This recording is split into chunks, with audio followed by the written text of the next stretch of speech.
বিশ্বকাপ ফুটবলের ফাইনালে স্পেনের কাছে আর্জেন্টিনার হারের শোকে সাতক্ষীরা, কুমিল্লা ও নোয়াখালীতে ৩ জনের মৃত্যু হয়েছে।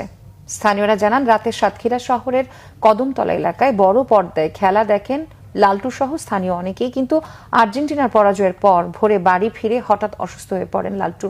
তাকে হাসপাতালে নিলে চিকিৎসক মৃত ঘোষণা করেন। অন্যদিকে আর্জেন্টিনা হেরে যাওয়ায় কুষ্টিয়ার ভেড়ামারায় সুমন হোসেন নামে এক সমর্থক আত্মহত্যা করেছে। খেলা শেষ হওয়ার পর ভোরে বাড়ির ভেতর থেকে তার ঝুলন্ত লাশ উদ্ধার করেন স্বজনেরা। নিহত সুমন হোসেন পেশায় ভ্যান চালক ছিলেন।